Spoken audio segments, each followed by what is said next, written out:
I know.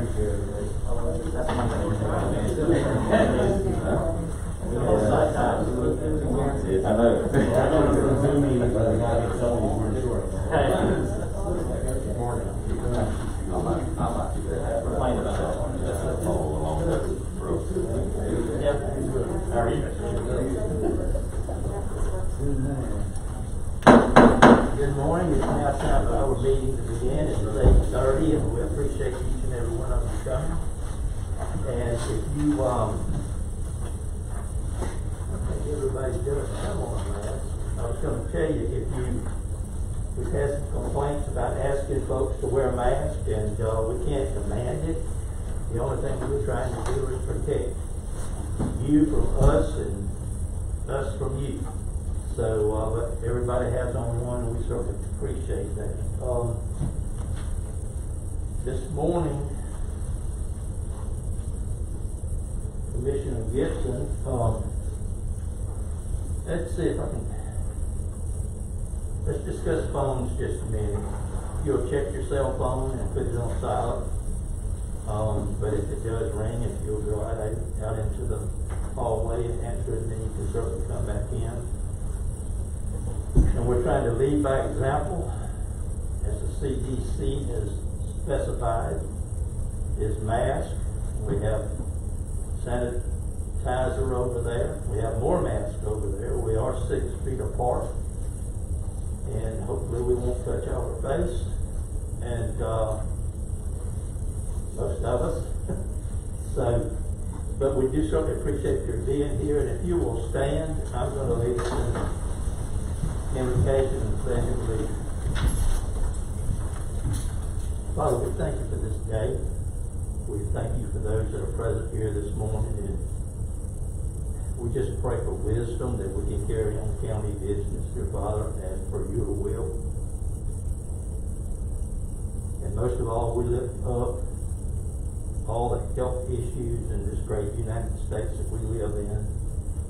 And we just ask if it be your will that you would lift this burden, this COVID-19 coronavirus away from us. And that hopefully soon life can go back to normal, whatever normal means. But again, we just thank you for your many blessings, and we thank you for allowing us to live and represent this county. Praise in Jesus' name, amen. Amen. I pledge allegiance to the flag of the United States of America and to the republic for which it stands, one nation, under God, indivisible, with liberty and justice for all.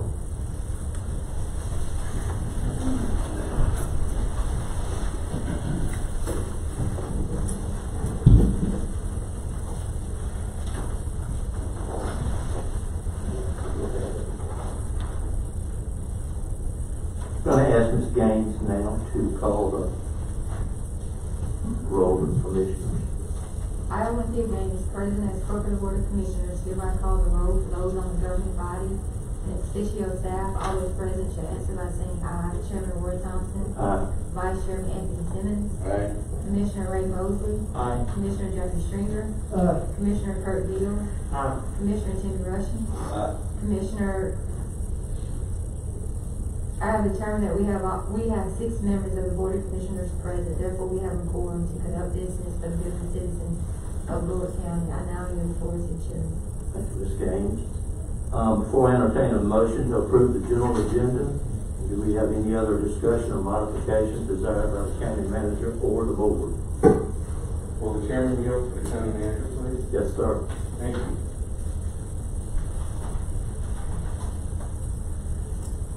Good morning, Mr. Chairman and Commissioners. Out of public necessity and for the good of the citizens of Boulder County, I would only like to add one item, and that would be a third item for new business. I would like to discuss and consider your action regarding a grant resolution for staffing for firefighters and emergency response program from FEMA. And I'll explain the purpose of the resolution at that time if you add that to that portion of the agenda. Thank you.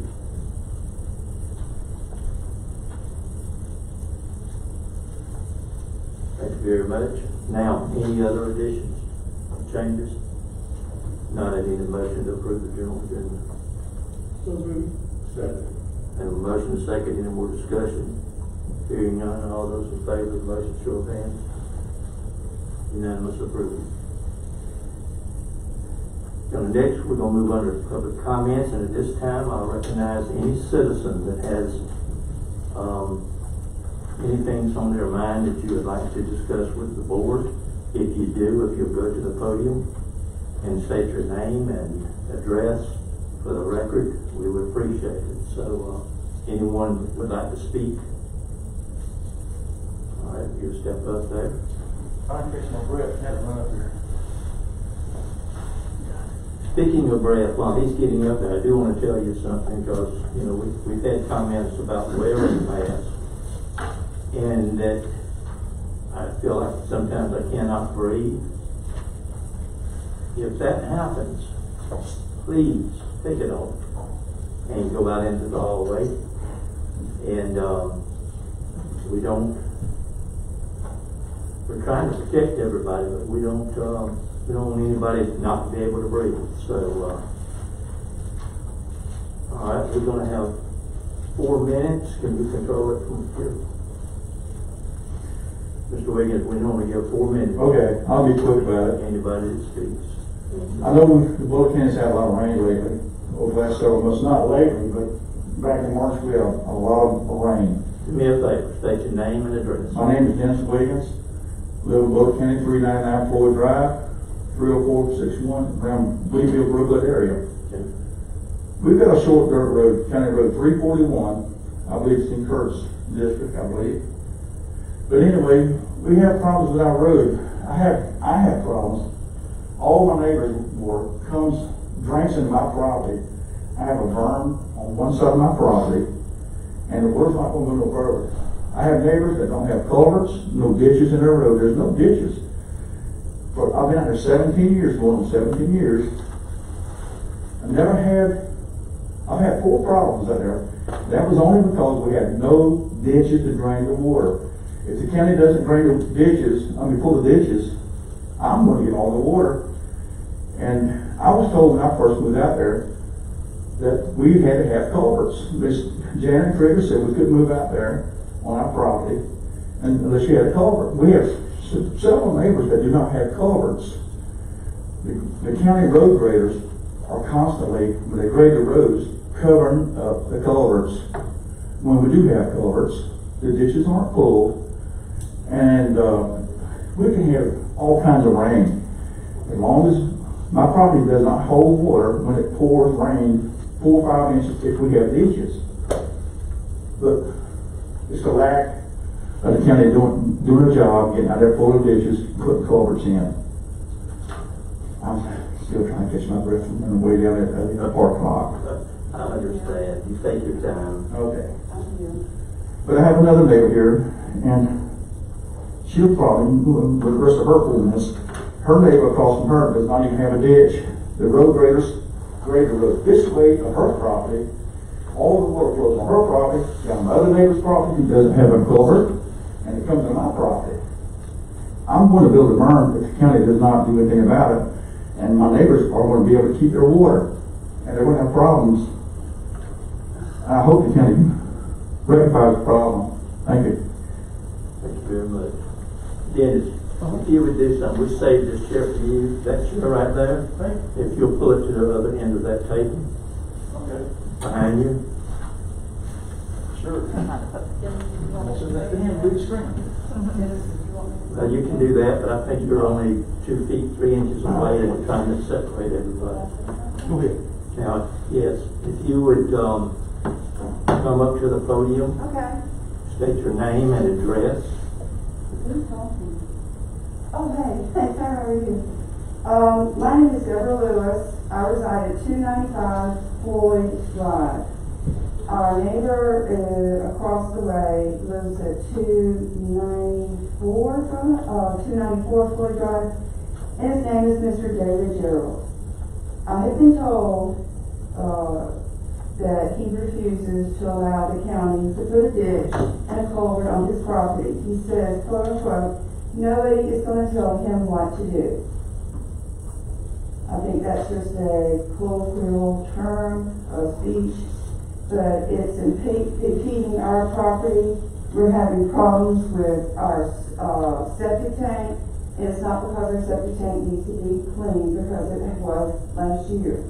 The water will not, we're so saturated with water that our bathtubs won't drain out, they're slow, and we're having issues now with our septic tank, and it's not because it needs to be cleaned.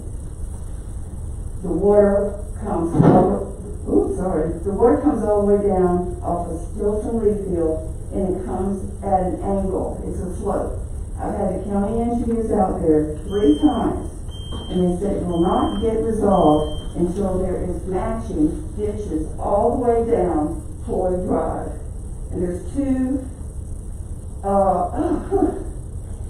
there's 2 residents out there, Mr. Gerald, Mr. McKeon, who basically says nobody's going to tell them what to do.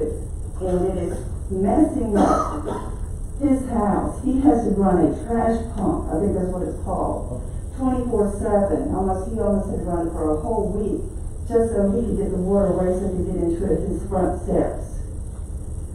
And I've always wanted, this is not being funny, but I've always wanted a pond.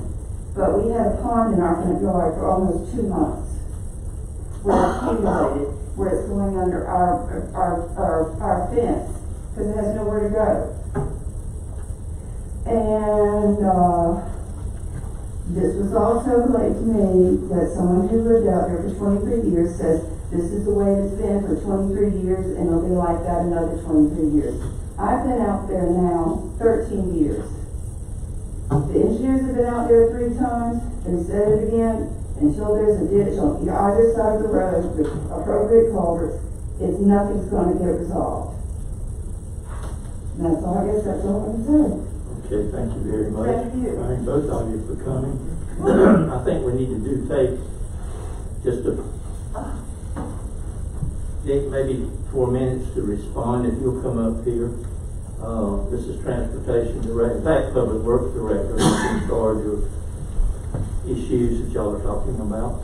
And if you could share with them that we are putting ditches in, and I don't know about forcing people to put culverts in, but can you address this issue? Good morning. Yes, sir. We are ditching. It is a process. It's a route. And as I mentioned Mr. Williams yesterday, I can't give you a definite date on what day we would get to Floyd Road. It will be ditched. As far as ditching goes, there's the lady that we spoke with, and I'll give her the information about cost of culverts to have culvert installed in her driveway that would help Mr. Wiggins' situation. The other issue with Mr. Gerald on that road about refusing to have ditches in front of his property, he's kind of at the high point. Would ditches be a benefit? Absolutely. They would help resolve some of the water issues. But that's not the only place in Bullitt County where we have people who don't want ditches in front of their property. And it's been allowed forever. And that's a decision that y'all have to make, is do we just go into those areas and claim the ditch and foot the bill for culvert pipes or whatever. But it's going to compound. It'll be countywide. It would be a great expense to tackle that project, to go into areas where there's dead ramps, going into fields or people's driveways and add the culverts in. It's been there for 20 years. So that's kind of where we're at. We have to tackle it as it's been, I guess, maintained for the last 10, 20, 30 years. And that's what we face every day, is how do we get rid of water when we have residences that don't want to cooperate. It would be a good word for that. So, but as far as general ditching, we're in the process. We're not ditching today, evidently, and probably not this week because of rain projections for tomorrow. But that's one of those things that we have to work on a random basis, is weather allows us to. But it is in the process and it is on the route and we will get there. But we have close to 700 miles of dirt road and we're working, our ditching has started basically on the roads that we've done major repairs on lately, trying to assure that we can maintain those repairs. And then we're working our way into the rest of the areas. I'll ask you a question, because I've been involved in it down there, and I've been in that area several times. And I may or may not pronounce her name correctly, but I'm gonna make a stab at it. Miss Hadvale. You gave her price on her pipes. Did she give you an answer? No, sir. I gave her the cost of purchasing the pipe to have someone install it for her, and I gave her the cost for us to actually do the installation. I've not got a reply back from her. And I believe that's Mr. Wiggins' next door neighbor. Yes, sir. Okay. I think that's something that we as commissioners are gonna have to take up and study and see how we can, let's see, okay, how we can,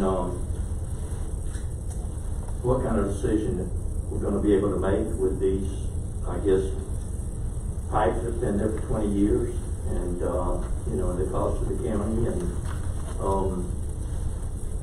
but anyway, it's just a discussion that we're going to have. I do want y'all to know something, that I've been in that area myself, and what I call it flatlands. What do you call it? Yeah, that's it. Flatlands. You know, there has been, and this probably got nothing to do with your problem, and it may have everything to do with your problem, but there's acres and acres and acres of pine trees been cut out. I was amazed at this was about, a month ago we went down there, and water everywhere. There's no way for trees to help suck the water up because there are no trees. And I witnessed a gentleman trying to pump out, it's shaped like a bowl. He tried to pump it empty and he pumped for, I guess, 1 million gallons of water, and it still increased. So, but anyway, y'all are here for driveway pipes and ditching, so we know we're gonna take care of the ditching. So we're gonna have to have a meeting, and then we'll certainly be getting back with you and let you know what to expect. And but until then, y'all are down on 5 Chalk now, ditching 5 Chalk, and there's some other areas down there that you're ditching. And so we are working toward your road. But I'm gonna be honest with you, I saw some areas down, I'm not talking about your roads, your area, I saw some areas down there in the flatlands that, I don't care if you put a 4-foot ditch in there, that rains 20 inches, it's gonna cover that ditch up. And so anyway, we appreciate y'all coming, and Mr. Wiggins, I know we'll be getting back with you. Can I say something? Yes, yes, sir. Okay. Yeah, I know there's a lot of flatlands around the Brooklyn, Lico, Bennett Grooms area. I can see your point there. But for the 17 years I've been out there where we are, it's not as flat. And we have I've seen other places in Bullitt County High Ground have puddles where I didn't even have a puddle in my yard. As long as our ditches were pulled. But when the ditches aren't pulled and they're covered up, the culverts are covered up by the graders constantly, then that creates a problem. Right. Well, I hope by simply pulling your ditches and opening that culvert will take care of those issues. So now, having said that, we'll get back with you, but we certainly appreciate both of you coming. Thank you. Can I ask one question? Yes, ma'am. I understood that the county has an easement on either side of the road. Right. I mean, they pull it on my side, but they've never pulled it on Mr. Gerald's side, ever, to my knowledge, Right. ever on it. I mean, her side, I would have a peak fit. entries because of saturation. We have like 70 peak entries we planted when we first came out there. We've lost probably 20 because of the saturation, because the water's not being pulled equally. The road is- I hope ditching will take care of the issues that you want. Actually, dirt roads are property owned. We have a prescriptive easement to maintain safe travel on the roads, for the public. We do have a responsibility in drainage in that to maintain that safe travel. But there's issues with where the water goes and how to get it there and settlement over the years. But the intent there is safe travel for the public on the road itself and whatever drainage that is needed to maintain that. The issue about whether there should be ditches on both sides of every road or not, in some areas there's no need for a ditch, because it's the high point. Is that one that needs it? That would be a determination for our engineer. It is the high point. Could it lessen some of the water on the other side of the road? Possibly. But that's an issue that we've got to work out. But our foremost responsibility is maintenance of that prescriptive easement for public safety travel and the drainage to accomplish that. Settlement into the drainage areas builds up, gives us less area for water to run to. So it's a compounding problem that has happened over the last 50 years or so, and it's something that we've got to look at long term and see how we address that. But that's the general consensus. I have one more thing, and I'd like to say anything. I've had engineers out there 3 times, and every time they come out there, they said nothing is going to get resolved until Mr. Gerald allows a ditch to be put on his side. That's what I was told by the county. Okay? Well, like I said, that's why we're gonna have to have a meeting, and we'll have to resolve these issues. So, Nick, I appreciate your comments, and we're gonna work on this situation. Thank y'all for coming. Moving on to the consent agenda, we have one item. Thank you. Thank you very much. And, we can go ahead on this particular one item without discussion, or if you would like to discuss it, we can move to new business.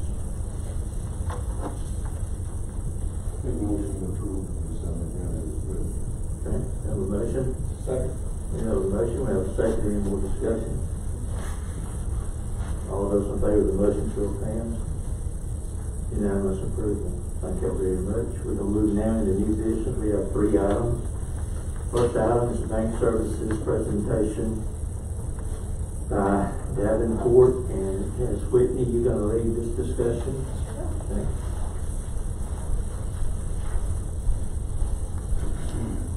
Good morning. You don't have before you this morning a resolution that would authorize the county to enter into an agreement with Synovus Bank for banking services. You may recall we've been discussing this for a couple of months. We actually engaged with a Davenport company, and I'll introduce Ricardo Fernander to you this morning, who will expand upon the reasons for which we would like to recommend that we engage with Synovus. So no further ado, I would like for him to take over and give you a little more detail behind that decision. Good morning, Mr. Chairman, Commissioners, and staff. As your CFO stated, I am with Davenport & Company. We are a municipal advisory firm. My name is Ricardo Corneo. I'm one of the team of 4 folks here in Georgia. I wanted to take a few minutes to talk about the summary of proposals received banking services RFP for 2020. And as your CFO stated, we started this process a while ago due to COVID and some other things related to COVID. We had to extend it a bit and work with the banks as we move forward. So before you have a proposal that basically does a summary of proposals for the banking service RFP. I wanted to take a few moments only to introduce who we are, Davenport, in case some of the members of the commission may not know who we are. We are a firm out of Virginia. We've been in existence since 1863. We have offices in both North Carolina, Virginia, South Carolina, and Georgia. And our office is near the new Truist building or baseball stadium. If you move to page 3, this is a map of our clients. And what I want to show you here is that we're here in the area quite often. Our clients include not only Bullock, but the city of Statesboro, the Chatham County School District, Chatham County, Brunswick, and Brunswick Water and Sewer Commissioner. So we're in this area and familiar with this area over the years that we've had clients here. And then finally on page 4, it talks about who we are, and as far as who the consultants piece are, and we are the top consultant in our footprint, and we are a consultant that basically has more financial advisory transactions than any of the ones here in the state of Georgia. So again, I only mention this so that you understand who we are, why the county selected us to work with them with this particular proposal. So page 6 talks about the summary of banking services proposals, and as your CFO stated, we have put out a request for proposal. On February 13th, Davenport, in capacity as financial advisor on behalf of Bullock County, Georgia, distributed a request for proposal for banking services to over 20 banks, local, regional, national leading institutions for the purpose of obtaining banking services. And on March 12th, we received proposals from the following banks, and I'll name them: BB&T, Heritage Bank, Morris Bank, Renaissance Bank, Synovus, East West Bank, and JP Morgan Chase. The scope of work had over 50 questions that we asked these banks to please focus on, and I'll just go over a few of them here. Basically, the treasury management services such as credit cards, treasury management, the ability to meet collateralization of the funds, online capabilities was extremely important on both treasury and credit cards. Even more important than that was client communication and customer service. That was a key of our proposal. Competitive fees, earning credits, bank stability, especially how they're being affected by COVID. Whether the bank would provide any analysis of our operations prior to implementation and opening of accounts, the implementation schedule, how it looked, and how the bank was able to have the availability of their staff to work with the county staff to get an implementation over. And then finally, any sort of mergers or changes to the bank that could affect how the platform or how the actual contract would move forward. So on page 9 is a summary of the top proposals. As you can see here, we've talked about local presence. All 3 banks had local presence. Government team, BB&T had a government team. The Heritage Bank had local presence and some treasury. Synovus had a government team. The monthly fees, as you can see there, were different from each of the banks, and your ECR rate offset fees. Basically, what you have here is anywhere from 45 basis points for only a few months to 0 basis points to 75 basis points as a managed fee for over a year. And then again, the interest rates were based on, in some cases, the Fed fund rates. In other cases, it was just the managed rates, such as Heritage and Synovus at 50 basis points. BB&T at 30 for a few months. So one of the things in miscellaneous that we kind of focused on was that BB&T did have a merger coming on with SunTrust, and that could affect the online platform. The county was very familiar with the online platform of BB&T because they were the incumbent bank and had used them. Heritage Bank, as far as the bank, had some conversions that was going to take place over the next year or so, and again, that could affect not only the banking services but the online platform. And the online platform in general was not as robust as the other banks that we talked to. And then finally, Synovus, they stated that they would have no implementation fees for the life of the contract. Analysis fees were going to be waived for 12 months. And then their online platform was extremely impressive to the staff and to Davenport and Company.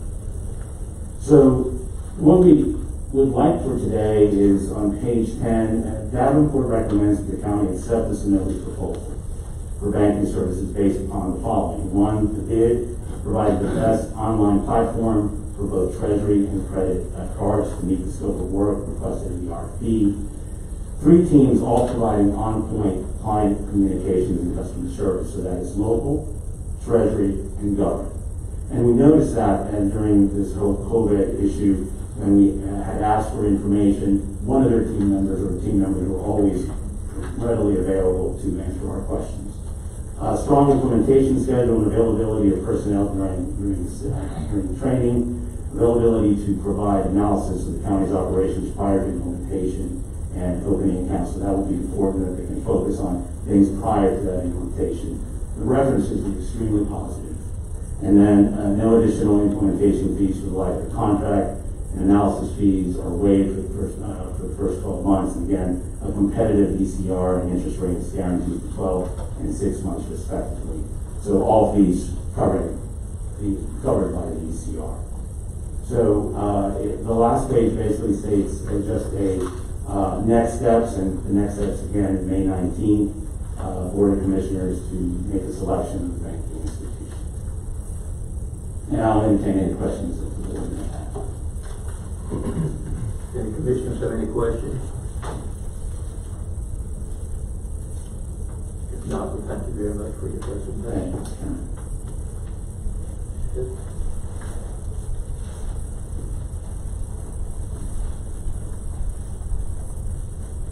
As you can see, we did not take this decision lightly. We did our homework, we did our research, and we feel very confident in our recommendation to you this morning to engage with Synovus for banking services. So at this time, I would like to ask for your favorable consideration.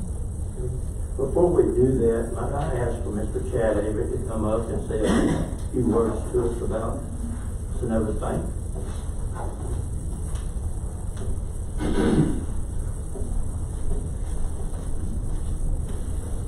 Thank you, Roy. Appreciate the opportunity. Certainly on behalf of Synovus Bank, thank you guys for the opportunity to work with you guys on this project. We've enjoyed getting to know Ricardo and of course Whitney. With the county, the process has been very thorough, and we've been able to respond accordingly. As you guys all know, Synovus has been here since 1901. Originally founded as SC Island Bank and has worked closely with our community for well over 100 years, and we're excited about the opportunity once again to continue to help the county with their banking services. As you guys all know, customer service is what we're all about. We've got the strength of a $50 billion bank of Synovus, but we still operate like that community bank did in 1901. That you'll have cell phones, emails, whatever it may be, 24/7 access to our staff, and that's the way we do business. And I'll be there to make sure that continues to operate just like we told you guys it would in the bid. So thank you all for the opportunity. Appreciate your confidence in Synovus, and hope we'll have a long-lasting banking relationship. Thank you very much. Surprise. Whitney, now if you'd like to come back up and we'll... Okay, you've heard the request, and I would like to say that I still think we have, and I know we have, finance company in anywhere in this state or any state. So, in taking their recommendation, I think what we need to do is to make a motion to accept the proposal from Synovus Bank for county banking services. Is that what you're asking us to do? So, having said that, do we have a motion? Mr. Chairman, I'll make that motion to accept the bid from Synovus. We have a motion? Second. We have a second. Any more discussion? Hearing none, all those in favor of the motion, show of hands. Unanimous approval. Thank you very much. Thank you. Thank you. Second is a resolution to approve stop loss insurance and associated administrative fees. I'm sorry. Ms. Miller, if you will lead this discussion. Good morning, everyone. As you know, Bullitt County is self-funded in our health insurance plan for employee benefits. That doesn't mean, though, that we don't buy insurance. We actually do purchase what's referred to as stop-loss insurance coverage, which provides some protection, a layer of protection over the top of the deductible amount to ensure the financial reliability of the plan. So each year, we bring to you a proposal for stop loss coverage for the current, or for the incoming rather, benefits year. The proposal that you have, I believe, in front of you is from Reliance Insurance. Reliance has been our stop loss carrier for quite some time, and has been a favorable partner with us. Our broker did go out to several other companies this year seeking alternative proposals. We didn't do a formal bid, but informally, she did seek proposals for stop loss coverage, and Reliance provided the most favorable quotation. The total amounts for the proposal include several separate components. One component is specific stop loss coverage. That's a little over $693,000, as you can see from your agenda summary. The second is aggregate stop loss coverage in the amount of $30,407.76. And then lastly, the administrative fees associated with administering our health and dental plan. Those administrative fees include fees to the TPA that processes our claims, to our network providers, and other partners that are necessary to actually carry out and administer the terms of our insurance plan. We have worked with the broker to review all of the potential proposals, and although these prices are higher than last year, certainly those prices still were the most favorable we were able to obtain. The increase in pricing is tied to both market conditions and specific claims experience within our fund. So with that being said, several others participated in this process, Mr. Couch, Mr. Welch, Mr. Akins, and Ms. Richland, so they may have something to add, and I would ask them to jump in if I've missed anything. But other than that, I would just request your approval of the resolution to renew the contract with Reliance. Okay. Anyone else that she named have anything to say? I'll just briefly state that she represented everything very succinctly, and just to add a little substance to it, you know, the last 3 years our claims experience hasn't been wonderful, and we have in that last 3 years experienced a handful of very high claims that we didn't have in prior years. But typical with a self-funded plan, that's going to happen. You're going to have a few good years and a few bad years. And then, as Ms. Mallett said, you know, there's market conditions too. We think stop loss carriers are also hedging against COVID-19. But and as you'll recall, we had intended to bid out all of the services earlier, but we suspended that bid, although it was substantially finished, because upon talking with our consultant, we were uncertain as to what kind of responses we would get. However, we would be positioned in the next fiscal year to go out and put out bids or requests for proposals comprehensively for those services, since that work is substantially done.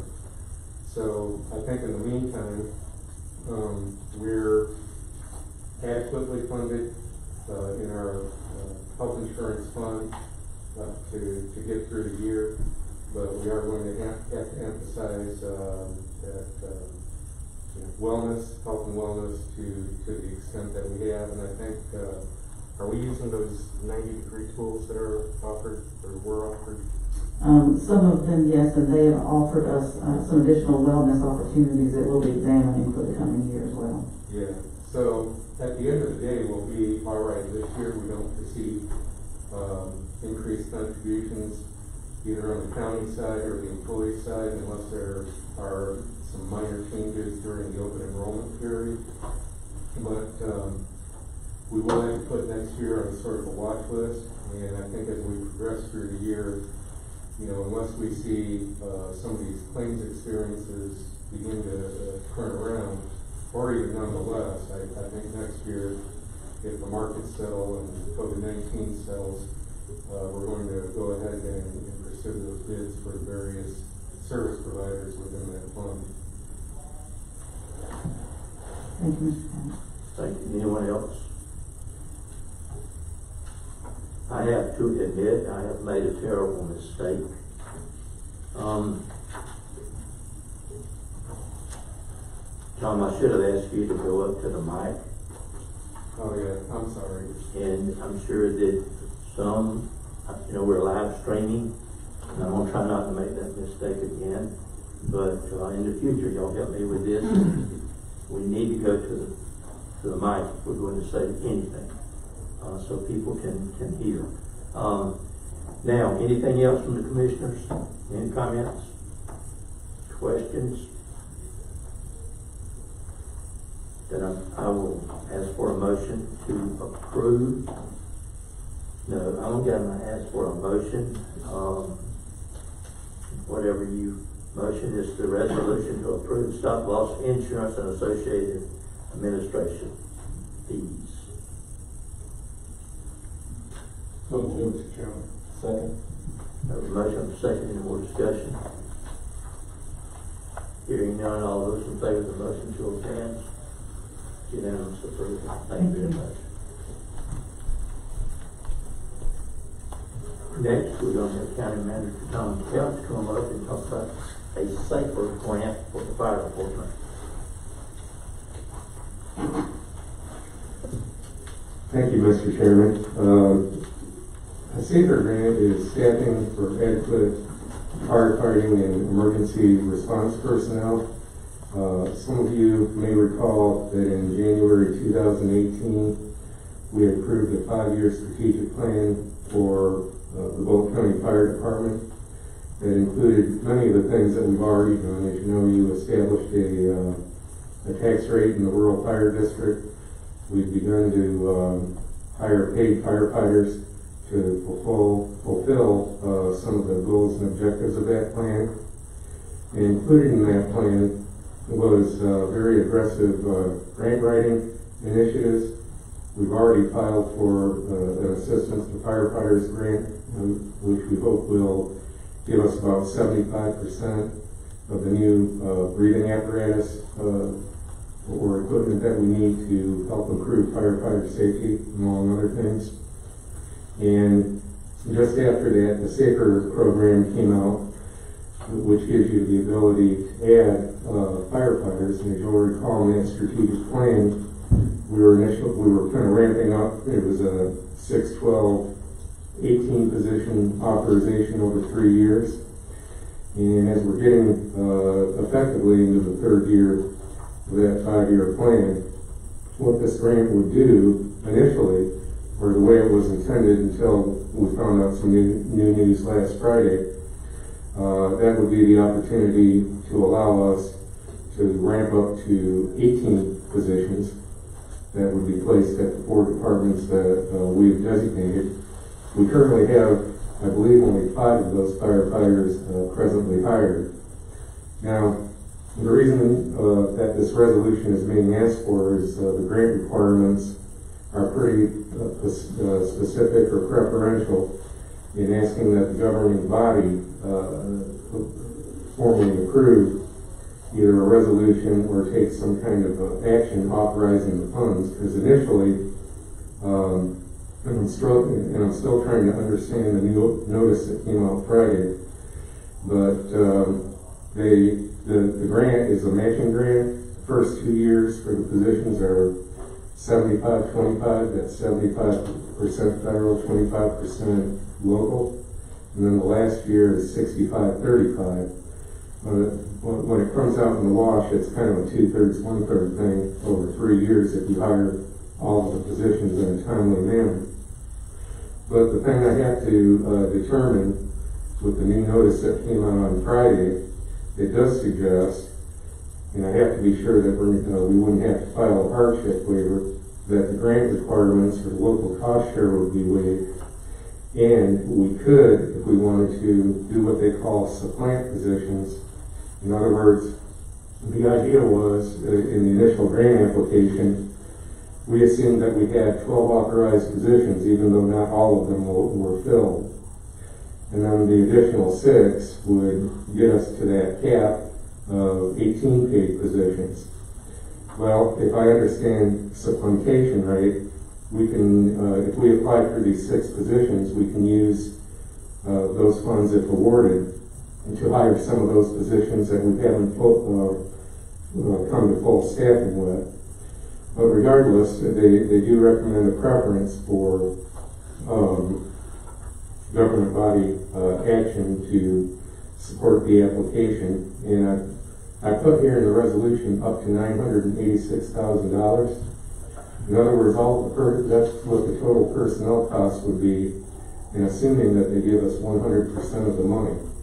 But if there is a fallback to that cost share, we would give out a little over $608,000. But I think either way, it's more than worthwhile to apply for these funds. We feel like we can come up with a very competitive application. We've never received a safer award before, and that might, being our first, we might be in a better position. So, and therefore, I'm asking you to consider authorizing this resolution to proceed with the filing of the grant application. Are there any questions or thoughts or comments?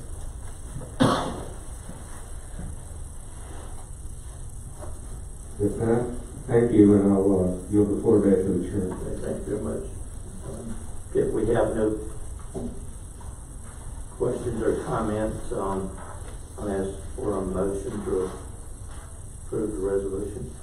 Mr. Chairman, I make a motion that we approve this resolution for the staff to go ahead with the safer grant. Second. I have a motion, I have a second, any more discussion? Hearing none, all those in favor of the motion show of hands. Unanimous approval. Thank you, Tom, for that presentation. We're going to move now into commissioner and staff comments, and we're going to ask any of the staff members if they would like to have any comment. If they have any comments, if you'd like to come up to the podium and make them, we certainly would appreciate it.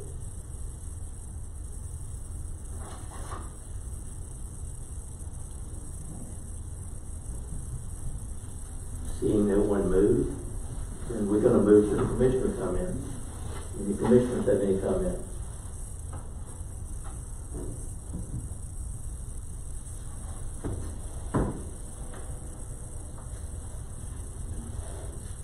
Hearing none out of the commissioners, then I'm going to end this portion of the meeting. And I would just like to say, I do have a question on my mind.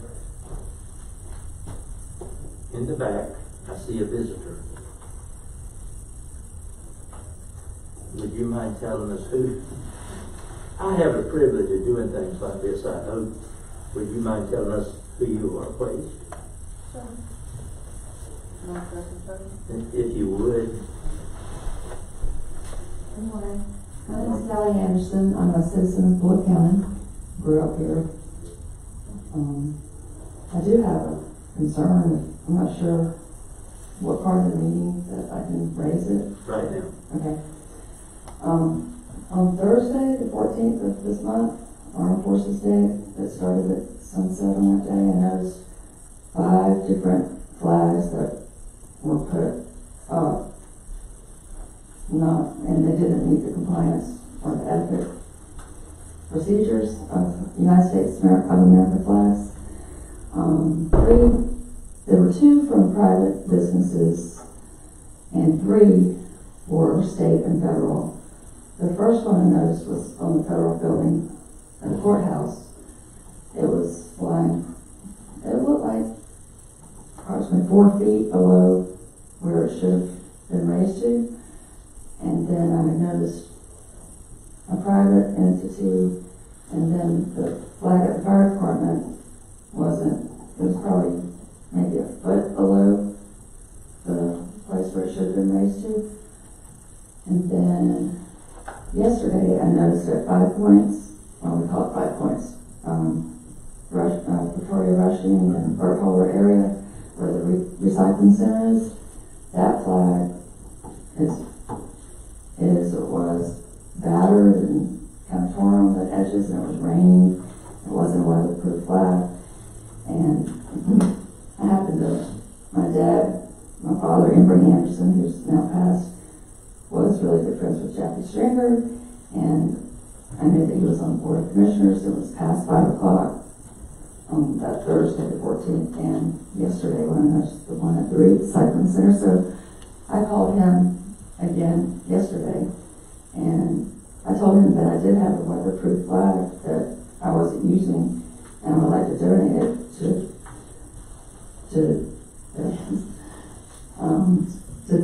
the city, to the county, to replace the battered flag that needs to be taken down and burned, properly.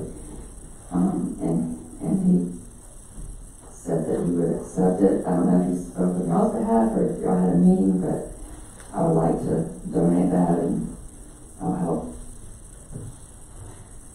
get that one up if needed, or I don't know the proper procedures. I would need some help, but I just wanted to let you know that.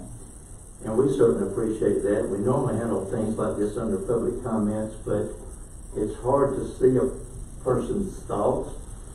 But I'm glad that I called you up here. Me too, because I thought I should have gone through that part, but I wasn't sure. But I'll assure you, now we do have, we will accept the flag, and I know that Jeffrey would have mentioned that to us, but we do have manpower to install the flag. Okay. And we certainly appreciate your coming. Thank you. And that this is the kind of, I guess, visitors that we need. If you see something, say something. Yes, sir. And we certainly appreciate it, and we will take care of the flag issue. Thank you very much. Thank you for Thank coming. you. Yes, ma'am. And I do have the flag and intend on getting it to the right person. Okay.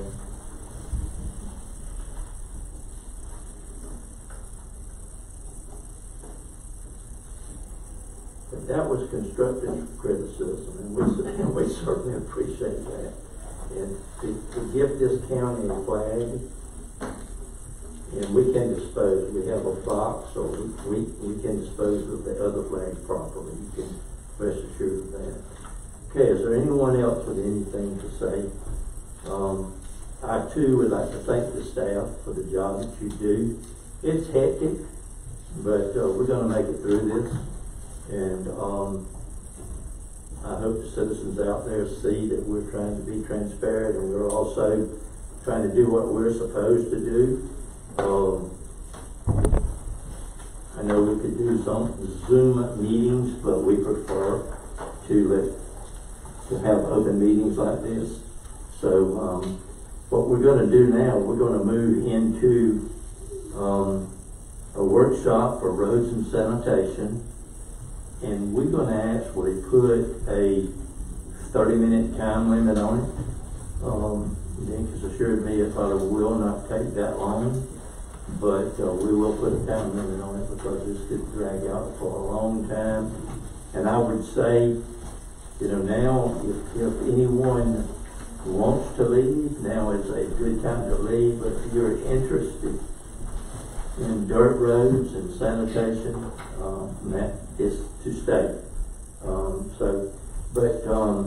Nick, we're going to call you up now and let you lead this discussion.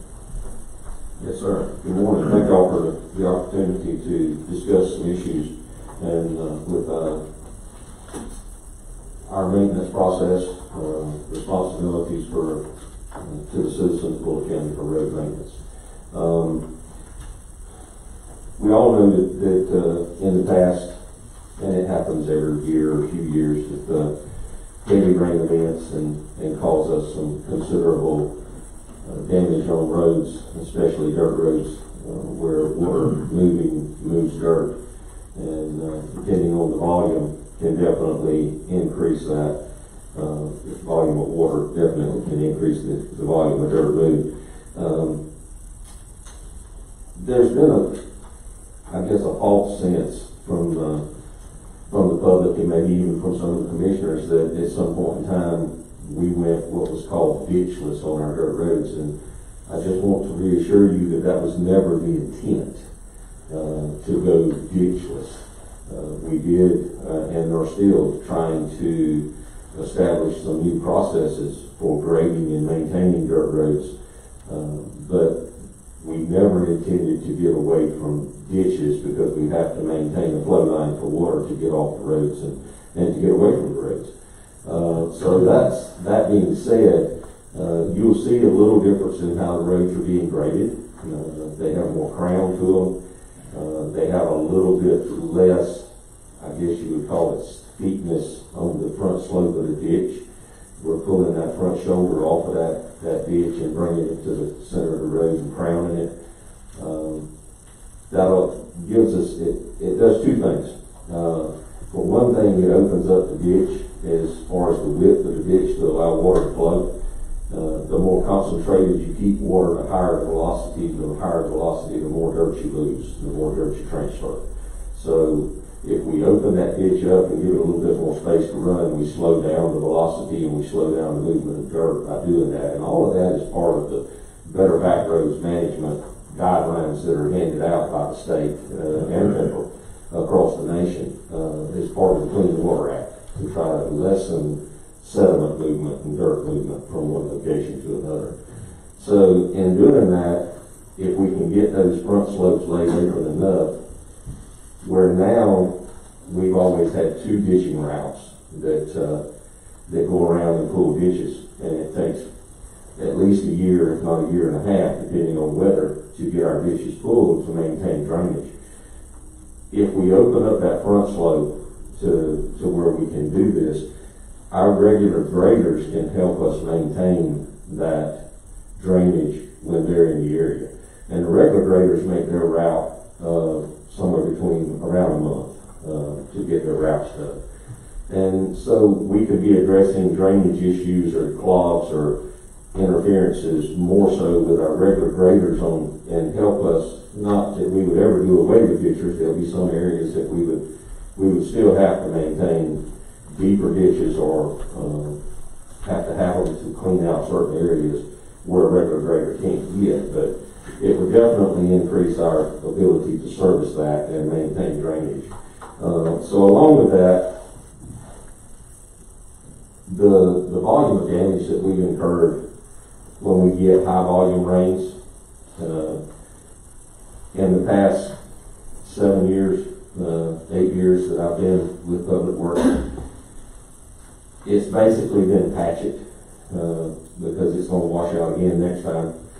We're making an advancement here, and County Manager Mr. Couch and Assistant Mr. Andy we've discussed numerous options here about increasing some funding for drainage support on dirt roads. We've incurred a lot of expenses here in the last few months with replacing pipes, upgrading pipes, some of that being emergency on some paved roads. And I think we have some emergency paving going on now to cover up some of what we've had to do on even on our paved roads. But so it's a pretty big project to maintain close to 700 miles of dirt roads and approximately 500 miles of county maintained paved roads. So in doing that, we've been very limited on our ability to move dirt from one location to another. I don't know why over the years we've gotten down to we had gotten at one point down to 4 part-time truck drivers for our dump trucks. And you can imagine what kind of limitations that puts on being able to move dirt because you have to work them less than 30 hours a week.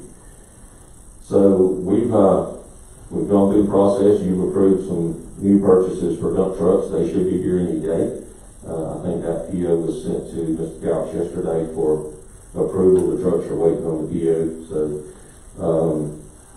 with that, we would need some, I think the assumption was we decided not to trade in the dump trucks against those 3. That would give us 9 dump trucks, which comes with an expectation of increasing our workforce to fill those dump trucks and give us the ability to move the dirt and repair the roads in a timely manner and be able to maintain that. So that's one of the things that we're working on, trying to get completed. As some of you know, we've definitely had some issues with hiring process. getting people, qualified people employed. We've got 4 positions open now, operator positions for equipment, and we're not getting any applications, not to speak of, not qualified applicants. We'll get somebody that works at one of the plants out here and calls himself an operator 3, and they'll put in, but they're used to running forklifts, not graders or excavators. So we discussed at a presentation last commission meeting about the jetter machine and cleaning out culvert pipes. And I said a few years back in a commission meeting that, to me, I had come to the realization that drainage was a more important maintenance issue than the actual surface of the road. If we can't maintain the drainage and ensure positive drainage away from the roadway, we inherently are going to have some safety issues with the maintenance of the road. So drainage is definitely a major concern, and that's something that we really need to look at. When you've got stopped up culverts, you definitely got backed up water, and it's going over the road or going to wash out a culvert pipe for someone's driveway. That jetter machine functions. It does a good job. Depending on what type of machine you were to purchase, or if we were to consider purchasing one, between $150,000 and $400,000, whether we buy a self-contained truck or a pull-behind unit. Takes water volume to support it, wash out culverts, as you've seen that demonstration at the last commission meeting. It definitely works. It's a positive tool in our maintenance process. It's not a cure-all. We can wash the culverts out today, and they will be flowing good, and will maintain well for 1 to 2 inch rain over a period of time. We get a 5 or 6 inch rain, that culvert's going to stop right back up. Anytime you move water, you're going to move dirt. And one of the commissioners asked me the other day about washing out culvert pipes with a fire truck. And in some situations, you can do that. The northern end of this county has a little bit of contour grade change elevations, and you get positive flow from one location to another. And if you can get an opening in a pipe where water can run through it, sometimes it will help wash itself out. When we get down to what Mr. Roy and I refer to as the flatlands, the slower water moves, the more dirt it's going to deposit. And that's where we get the majority of our clogged up culverts at. That's where we get the majority of our road damage, to be honest. So, having said that, the jetter machine would definitely be a positive thing for us to do. It's not a one-time fix, it's a maintenance tool for us to use and help maintain drainage on the road system and ensure that we can maintain the safety aspect for the travel of the citizens on this road process. So, but that takes funding and it takes manpower to operate that. There have been some considerations about shifting some manpower around. I think the warden, Mr. Randy, has offered to take up trash pickup on right-of-ways under his direction, and he can, I guess, control that or put more emphasis towards it than we can, as how we've been set up to do that. And that would be a positive note. Trash is always an issue, but it would definitely take that responsibility off of us if we decide to make that transition. But it leaves us, if we decide to go with the jetter machine, it takes an operator for the machine. At this point, we would project an inmate assistant just for safety purposes to make sure that that machine operates safely or is there to assist the operator in the maintenance and actions needed to make that machine work. And then it would actually take a supply water truck, which we have the truck on hand, but it would take an employee dedicated to shuttling water to that machine to make it functional purpose, make it purpose more functional, excuse me. So those are a few things that we can do moving forward to help with maintenance. That's kind of our thought process. That's where we're headed. Getting back to getting all of our roads ditched, getting them cleaned out, get culvert pipe cleaned out. One of the issues that's come forth that we've noticed, and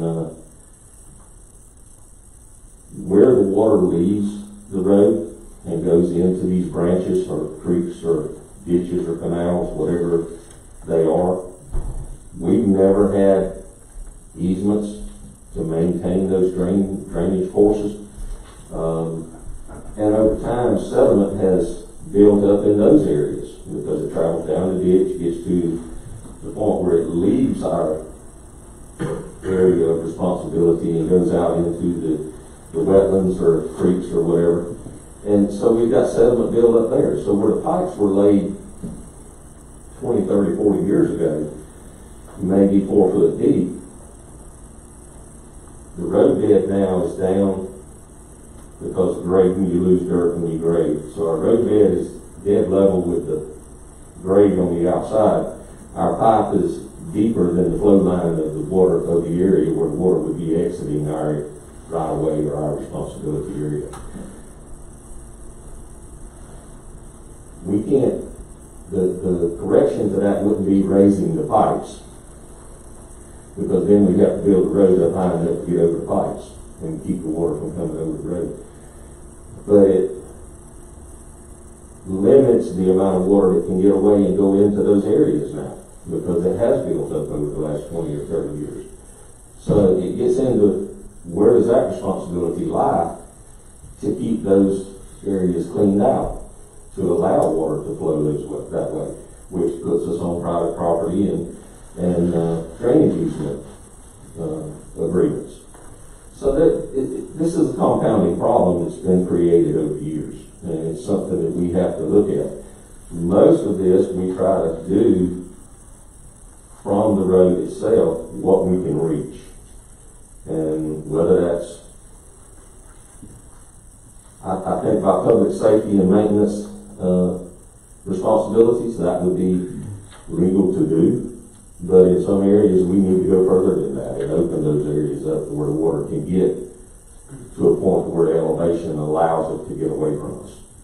So it's a compounding issue for us, and the ability to hire people, have equipment operators, and have the dedicated machines to focus on drainage is the main direction that we're concerned with right now.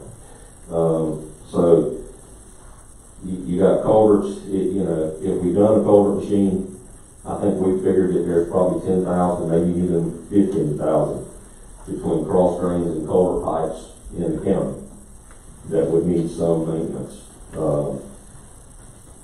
If we've done 100 a week, that's 5,000 a year. It would take us 2 to 3 years if we ran every day to get around. And we know that we're going to get rain events that's going to clog some of those back up. So it would, we're talking about 2 years before we could get back to some that might have got clogged up a week after we cleaned them out. But it's a process, it's a maintenance process. If we can ever get around, then we can focus on the problem children and deal mostly with them. But it is a work in progress. So we've got the establishment of the water, trying to get the water away from the right of way there, and any kind of drainage easement that we may need to address. Unless you tell us or direct us some way different, our priority going forward is drainage, and trying to get that drainage corrected and do as best as we can to keep the water off the road during high volume rain events. But the general machine and the additional employees to manage that, and the additional employees to drive the dump trucks to support it with dirt when we do need to build up roads, and is definitely the plus. Now, there's the general machine, as far as cleaning out culvert pipes, should be a year-round process. It's not really a prime time to do that. If there is a prime time, it's while it's dry. because you've got to put water in it to get it to function. If it's wet, adding water makes it more difficult. It's not that you can't accomplish it, it just makes it more difficult to do. But it should be a year-round process as part of the maintenance to maintain drainage. It can always run. And even if it's wet on the dirt roads, we can go to the paved roads in some areas where we've got some drainage issues and use it on the paved road right of ways to ensure those drainages are maintained as well. But our priority is going to be maintaining the ditches, trying to ensure positive drainage for the water to get away from the road. Secondly is to build up the roads and get them safe and try to get them to a point where we don't have to go back to them next time. Because there are some areas that reoccur every rain event that's 2 or 3 or 4 inches, we end up at the same area. And we're trying to make an effort to fix those, upgrade the drainages. Some of these pipes were put in many years ago. The criteria for studying drainage basins then is probably a little different than what it should be now. Because of, as Mr. Roy mentioned earlier, timber cutting, which it doesn't increase the water volume, but it increases the time frame in which water runs off and tries to travel through your drainage areas. And so there's a number of things that are contributing to our water. And we get rain different than we used to. I'm sure most of you realize that we used to get slow rains that might get an inch or 2 or 3 over several days. Now we get these flash rains and get 2 to 6 inches of rain in a few hours. And that's what's hitting us hard, is that our pipe systems need to be upgraded in many areas to maintain the, I guess, difference in how rain comes and runs off now. So,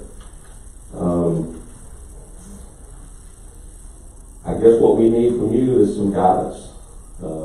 Now, at a certain point, this little present paper packet that I handed out goes to personnel needs and ideal operational levels, and I'm sure that's scary if you look through it because it almost doubles the workforce. But that would really be ideal circumstances to have some certain equipment, and we have the county divided up into 3 areas, which is about a 250 square mile, 200 to 250 square miles per area. That would be the ideal circumstance. We understand the funding probably won't reach that no time soon. But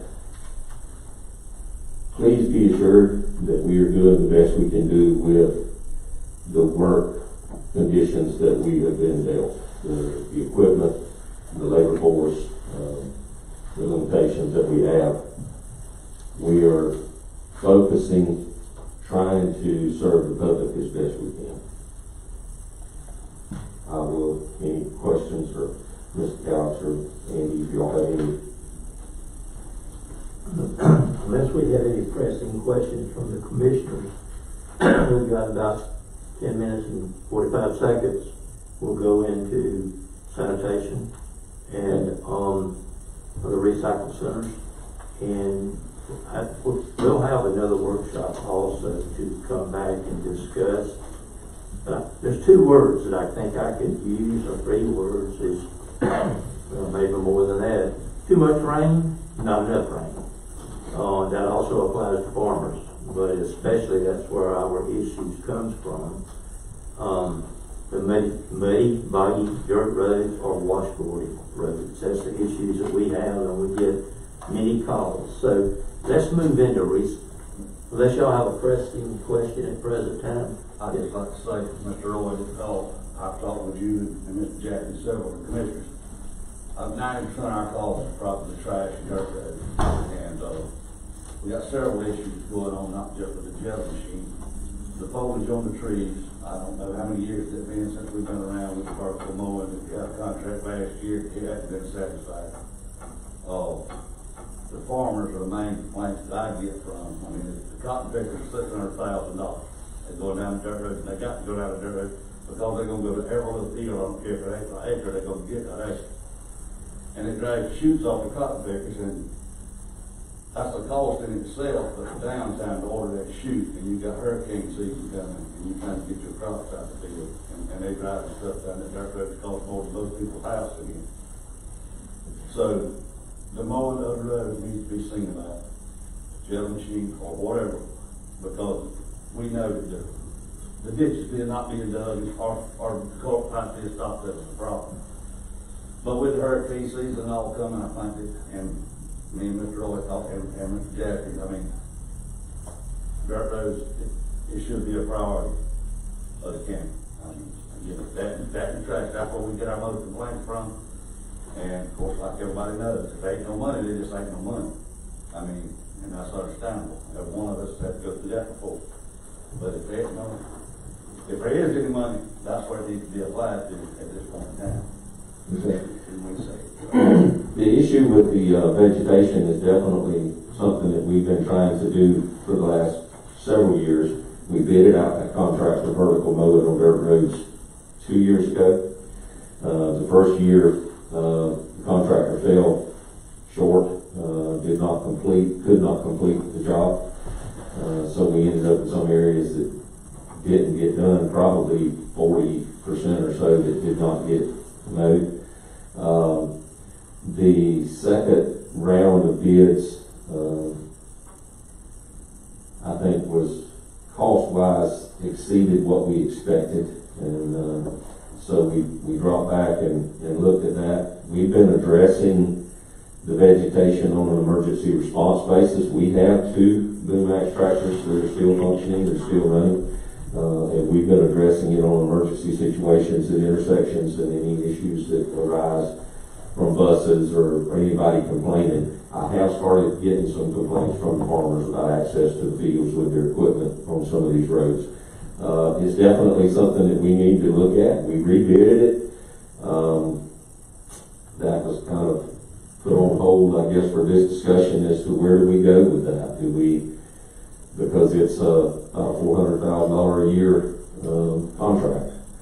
For us to get operational, I mean, we can address it on an emergency basis as we're going right now, especially as we get more employees hired.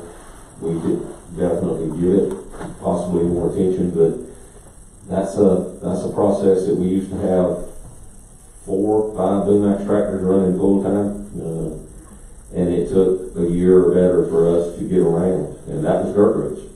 And I'm sure a lot of you have noticed our paved roads are starting to encroach dramatically now, and so we had included the paved roads into that bid process, and dirt roads were to be boom axe vertical mowed once per year, all of our mileage of our dirt roads. And then the paved roads were to be done 1/3 of the mileage per year. So every 3 years we would get all of the paved roads cut back as well. All of that was in that bid package, and that's the $400 and some few $1,000s a year to activate that contract. So that just comes back to money and whether we can afford to fund it and keep going with some of these other issues. So it's a matter of priority, but it's definitely, as Commissioner Rushing has mentioned, vegetation encroachment into our roadway is definitely going to continue to grow, and it's going to get to be worse and worse. So the sooner we address it, the better, but we are going to have to address it. How many years has it been since we cut all the way over the county? Since we what? Got all the way over the county work cut? Probably 3. 3 years. This is going into the 3rd summer since we've actually made a complete round. And you can see the encroachments that are there.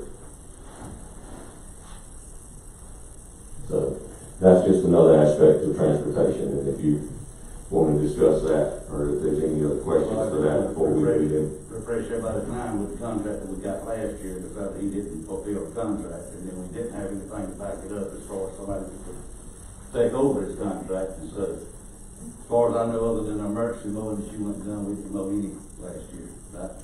Not since last October, November, when he finished college. November. He kind of dropped out in November with an incomplete process and left us, like I said, about 40% short last year. when he dropped out. We went through 2 bid processes since then, and that's kind of the one that's right now. If we don't activate it within the next week or 2, that bid will go stale because it was a 60-day bid. And so that bid would go stale in the next couple of weeks if we don't activate it. Then we'd have to go back through the process again. But that's, like I said, a $400,000 plus per year cost. And I know that was one of the concerns. I think COVID hit right there at that bid process. I had contacted Mr. Couch about where do we go with this, do we proceed with it, and that's kind of where we put it on hold for this discussion. And I'm sorry, I forgot to bring it up. Thank you, Commissioner Rushing, for bringing that up. Dick, have we ever looked at, I know I've raised this question before, but have we ever looked at, since we're overwhelmed with tasks for the county, looked at someone else who would be able to, some private vendors to come in and help with some roads, or is that something that's ever been put on the table? Because I know I have raised that issue before, and I think under this unprecedented times, we have to start thinking outside the box, because I know there's been a lot of work done in Norfolk County, the covers have been done, but you said the rain, a lot of them are starting to fill back up. And sure. As far as road maintenance, and repairs, dirt roads especially, I've never, I guess, researched that aspect of it because we've had the equipment, and over the last few years, it's kind of when we've gone down on the labor force to support the equipment that we got. But that was part of, I think, in the past, we've taken away the roadside mowing, and we've contracted that. That was part of the process for going for this roadside vertical mowing with, to contract that out was to kind of lessen our responsibilities and let us get more focused on the road safety issues and maintenance. I've not researched any cost estimates for obtaining any assistance in drainage and road maintenance issues. Construction, we are doing some of the construction, we're getting some of that out now. Yeah, with construction here, we've actually taken away some of the special projects and put that out into bid process from start to finish instead of us trying to be responsible for getting it up to paving. So we've done a number of things to try to lessen, but in doing that, we've also lost a number of employees and not been able to backfill those positions. So it's kind of a compounding issue for us to have enough workforce to continue to do what we're trying to focus on. So I will say that, well, I'll save that for solid waste discussion. There's been some considerations on the solid waste side. Y'all keep in mind something also, in a few minutes Tom's going to tell us just how much money we do not have. Exactly. So you had mentioned if there's no other questions about our roads, we go to solid waste for a minute. We do have a plan that we've been working to reorganize and restructure solid waste. That was part of the grapple truck approval earlier. Gets us up to, I think, 4 grapple trucks. We've got one that should be delivered anytime. We've got 2 on hand, one that should be delivered any day, and then that would be a 4th one. We're in hopes that we can, and it has shown us that we can service more with grapple truck than we can by servicing each individual container with a roll-off truck. We can go to the site and unload 2 20-yard or 3 20-yard containers into a grapple truck and make 1 trip back to the transfer station instead of 3 trips with roll-off trucks picking those containers up individually. We're trying to reorganize our container locations and spacings in the centers and put 2 20 yards, which is the low side ones, and allow people to a little more ease of getting trash into it, but leaving enough space to put a 40-yard in the middle. We're contemplating scheduling our grapple trucks for a late shift. They will go take everything out of the 20s, put it in the 40, shift or a late evening shift. The next morning, the roll-off truck only has to service one container there instead of two, which cuts down on our travel and our expenses from that aspect. So we're trying a number of things. We've actually got the plans for the ramps to be able to drive up, get us above 40-yard containers where people can just go over into 40 yards. We could set 240. I think the plan is 240s at each ramp, and that doubles our capacity as well, and lowers our number of transport trips. So there's a number of things we've got in plans. We're putting electronic gates on all centers.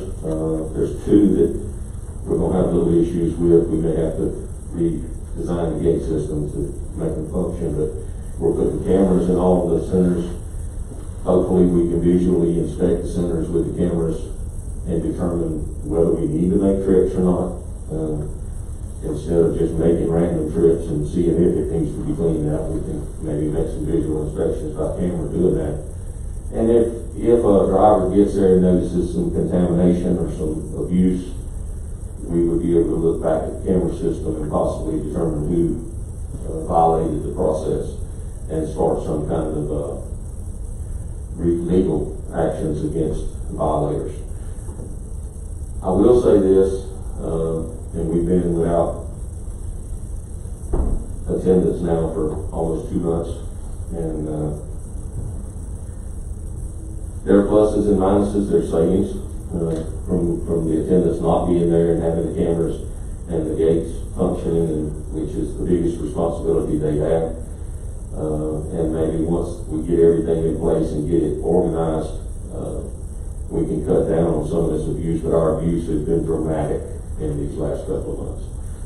Contractor abuse, contamination from one container to another, tires being thrown in with regular garbage, because people will pull up there and not want to move from one container to another. They just throw everything in one. And when it gets to transfer station, it's contaminated, and they complain about having to pull tires out because they can't send tires to the regular landfill. So it's a metal, it's a number of things. But I don't know. I guess it's just time's going to tell us whether the camera system is going to give us that level of supervision on those centers that we really need and want to be able to manage that aspect of it. But we are somewhat limited on the 20-yard containers right now, and we do have some taller containers in some areas. There are 20-yard containers in every center, and the biggest thing that most people don't get, everything is bulk waste now.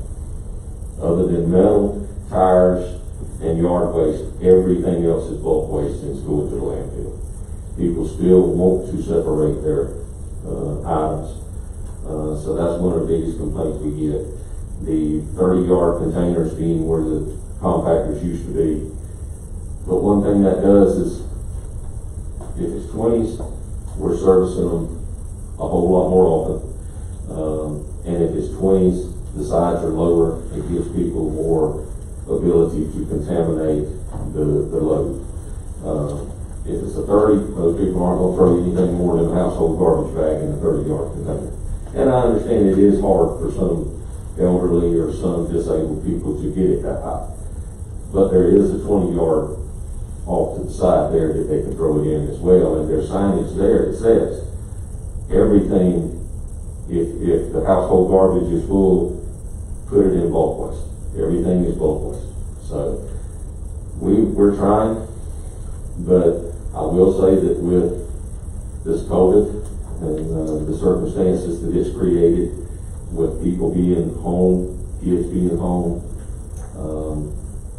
this lockdown seems to have created a lot more garbage for us to service. And I know that we talked a little bit about garbage trends and tonnage is going up and down, but I don't know that we've actually seen April's tonnage yet to be able to show that or see what it's done. But I know from the service level with us being short on drivers again because of COVID, issues with some people needing to be home with children, some workers' comp issues that limits what some employees can do and so on. So we are running 50 to 70 hours a week with each employee that is still running full, can work full-time, full responsibility to try to keep these centers. And we're actually supplementing that with our dump truck drivers from transportation on rain days to try to help offset some of that. We send a dump truck driver to the gravel trucks and let them load the dump truck, he can go dump while the gravel truck keeps going. So we're doing everything we can to keep them serviced. They're running over, especially by Sunday afternoon and Monday mornings. They're full. And we do run on Sundays with some support as well, especially some of the busier centers. We run basically a full crew on Saturday and a limited crew on Sunday, trying to keep some available space. So if there's any ideas about maybe how to do some things different, we definitely entertain that. We want to make it as user-friendly to the public as we can, but by the same token, we're trying to manage it to where we can service it as best we can too. So. You say you were looking at something on like private company? We actually had a private company service three or four centers, three centers? Three centers for a week. And we ran the numbers on that. We actually got some, I don't know how accurate the proposals were for full service. We need to maybe vet that a little more before we would throw those numbers out there. But we did have some rough numbers fixed out that might be a little savings in the long run to just contract out service to all of the recycle centers except for maybe yard waste, metal, and tires. And we could put that in there as well and just see where the numbers go as to what it costs us and what it would cost for them to do it. So I know that there were some rough preliminary discussions about it, and that was an indication that there might have been some savings there if we decided to go that route. But that, I don't know what that would do for, I don't know how they would address contamination and be able to deal with that from a legal standpoint as we would. I don't know if they would have the same freedoms to deal with the contamination levels, and I don't know what the contamination levels may do to the cost. I think it says here that go by their county, y'all haul 500 more cans to the landfill in April than usual. Do what now? Y'all haul 500 more cans to the transfer station than usual in April. We hauled 500 more in April than we did Unusual. in the usual average. Touch base on how much abuse has been going on. Our projections were we knew our workload had gone up. That's a little over 100 cans a week over what we normally haul. That surprises me that it was that much. I know it had gone up. I did not have that piece of information before we started this discussion. That's good about that can. But we are, it has increased on us, and our workforce has gone down in the last few months as well. So it's been a job for us to try to keep up. Well, if it would be feasible to shift that part, the private station, then those employees could shift to And transportation. yeah, I mean, that's definitely an option, and that's something that we've thought about, and is truck drivers or operator positions or whatever, if they're willing to do that, so it would definitely be an option for us, but it's still a matter of where does the funds put us at? Is it cost effective to do that? So I think we need to vet that a little more. Basically, the way they were doing that was to buy gravel trucks, which we just bought 2 of them. Right. Yes, and hopefully that cuts down on some of our travels, some of our expenses, and so we just bought 2 gravel trucks. We've got 4 now, and hopefully we can get that back to where it's more manageable. But if that's something we want to consider for the future, we can vet that process a little closer. Nick, I have a question about, used oil at the centers. I don't know how many centers take used oil, but I frequent the Simon Road, and I know it does. And there's a lot of just small containers that are building up. Just because people just come in and they'll pour it in the tank for whatever reason, if it's full or whatever, but they just leave their containers. And to me, it's an issue, I mean, that I've dealt with in my own personal business and stuff, and it would be easier for us to go ahead and take care of this than to have to clean it up. And I just wondered that's something we need to address and handle this. Yes, sir. And it is something that we've discussed over the last month or 2 that has become an issue. I don't know when it was started, or, I guess it had a purpose when it was started. But most of your auto parts places now will accept used oil.